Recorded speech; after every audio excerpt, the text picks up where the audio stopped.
Assalamualaikum warahmatullahi wabarakatuh. Alhamdulillahirabbil alamin. Wassalatu wassalamu ala Rasulillahi wa alihi washabihi wa mawalah amma ba'd. Sahabat-sahabat muslim yang dirahmati Allah Subhanahu wa taala di mana saja berada, semoga semuanya senantiasa dalam keadaan sehat walafiat, dilapangkan rezekinya, dimudahkan urusannya, dihilangkan segala permasalahannya. Yang dalam keadaan sakit, kita sama-sama mendoakan semoga Allah cabut penyakitnya, Allah sembuhkan dan sehatkan kembali, dan senantiasa kita mendapatkan curahan hidayah, rahmat, berkah, keselamatan daripada Allah Subhanahu wa taala. Amin ya Allah ya rabbal alamin. Sahabat-sahabat yang dirahmati oleh Allah Subhanahu wa taala, kembali di tengah malam yang sunyi, yang tenang, tergerak diri ini untuk saling mengingatkan, itu dengan harapan agar kita semakin lebih memperkuat iman dan takwa kita kepada Allah Subhanahu wa taala, dan memperbaiki kualitas hidup kita yang hidup di zaman yang sama, di planet yang sama, di lingkup yang sama. Sahabat-sahabat yang dirahmati oleh Allah Subhanahu wa taala, ada topik pada kesempatan ini saya tertarik ingin mengingatkan dan menjadikan sebuah doa dan harapan berdasarkan apa yang disampaikan oleh Rasulullah Shallallahu Alaihi Wasallam dari sahabat Abu Hurairah yang diriwayatkan Abu Daud, yang bunyinya,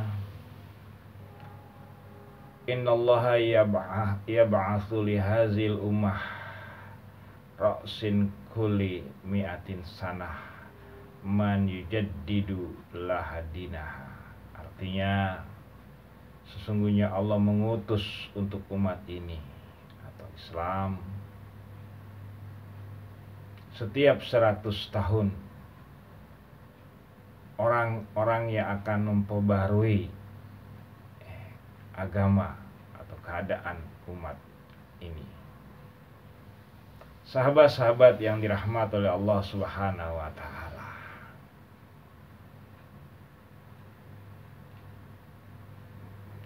kalau kita renungi dan kita buka wawasan kita terhadap sejarah Islam, kita patut bersyukur dan berbangga diri, karena Islam itu lahir di abad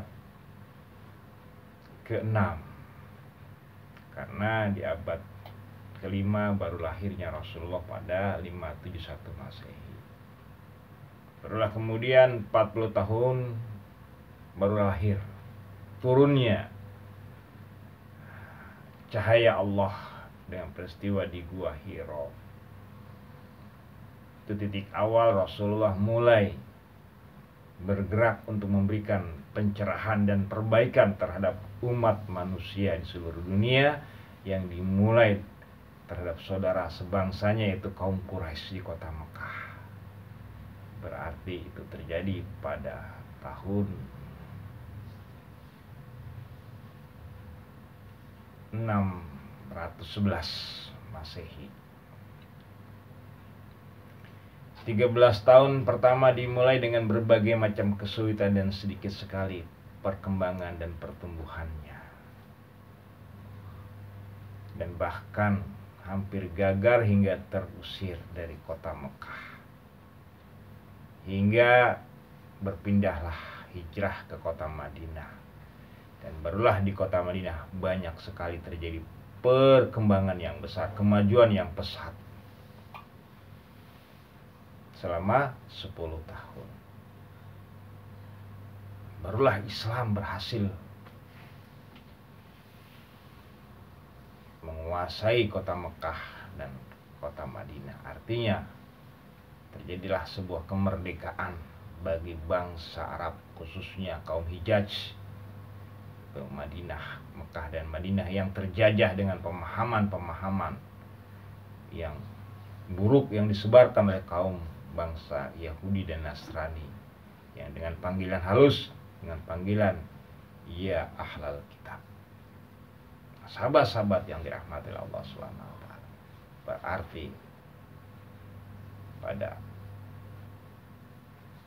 tahun 634 Islam merdeka, bangsa umat manusia, bangsa Arab merdeka, yang dilanjutkan terus oleh sahabat-sahabatnya dengan Khilafatul Rasyidin, dan dilanjutkan lagi dengan Khalifah Umayyah, dan dilanjutkan lagi dengan Khalifah Abbasiyah, dan tidak terputus sampai dilanjutkan lagi oleh Khalifah Utsmani di Turki. Bayangkan sahabat-sahabat, buka wawasan kita, pengetahuan kita tentang sejarah Islam. Kata Islam mampu bertahan dalam sebuah kekuatan dan kekuasaan dari abad 6 sampai dengan abad ke-19. Dengan runtuhnya daripada Khalifah Utsmani Ottoman di Turki pada tahun 1924, artinya 100 tahun yang lalu. Sekarang kita berada di tahun 2024. Sahabat-sahabat yang dirahmati oleh Allah Subhanahu wa taala, ini harus kita jadikan sebuah pelajaran. Artinya tidak tertutup kemungkinan apa yang pernah diungkapkan Rasulullah akan terjadi di tahun ini. Artinya akan terjadi banyak kebangkitan umat Islam di berbagai negeri untuk mengembalikan kebangkitan atau kejayaan daripada Islam. Sehingga tidak tertutup kemungkinan pula apa yang terjadi di Palestina merupakan sebuah awal yang akan menjadi bangkitnya Islam dengan tentu jatuhnya daripada kekuasaan kaum Yahudi Zionis Israel. Jadi sahabat-sahabat yang dirahmati oleh Allah Subhanahu wa taala, mari bangkitkan terus semangat.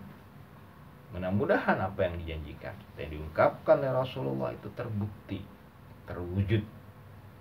diwujudkan oleh Allah Subhanahu wa taala, sehingga jatuhnya bangsa Israel, kalahnya bangsa Israel dengan bangsa Palestina ini akan membuka jalan bangkitnya seluruh umat Islam di dunia untuk kembali kuat, kembali berkuasa, kembali jaya, sebagaimana sejarah telah membuktikan dari abad 6 sampai abad ke-19 Islam terus memiliki rentetan kekuasaan dan bahkan menyebar ke Nusantara ini atau ke Indonesia ini, yang dimulai dari abad ke-7, yang lahir di abad ke-12 di Samudra Pasai, kemudian abad ke-14 di Cirebon, kemudian di Demak, yang akhirnya pun runtuh di abad ke-17 dan ke-18. Sahabat-sahabat yang dirahmati oleh Allah Subhanahu wa taala, mudah-mudahan ini membangkitkan semangat kita untuk terus belajar, untuk terus beribadah kepada Allah Subhanahu wa taala. Mudah-mudahan apa yang dijanjikan oleh Allah kiranya dikabulkan oleh Allah, dan umat Islam kembali menjadi umat yang besar, umat yang memberikan cahaya bagi seluruh umat manusia, seluruh makhluk hidup yang ada di bumi ini, sebagaimana yang kita mau belajar bagaimana sejarah umat Islam. Kalau di dalamnya penuh dengan polemik, tapi terus memberikan penerangan kepada umat manusia. Sedikit yang saya sampaikan kepada kesempatan ini, mudah-mudahan ini bermanfaat. Terima kasih atas perhatian dan partisipasinya. Semoga Allah membalas kebaikan sahabat semuanya dengan yang lebih baik. Jazakumullah khairan katsiran. Alhamdulillahirabbil alamin.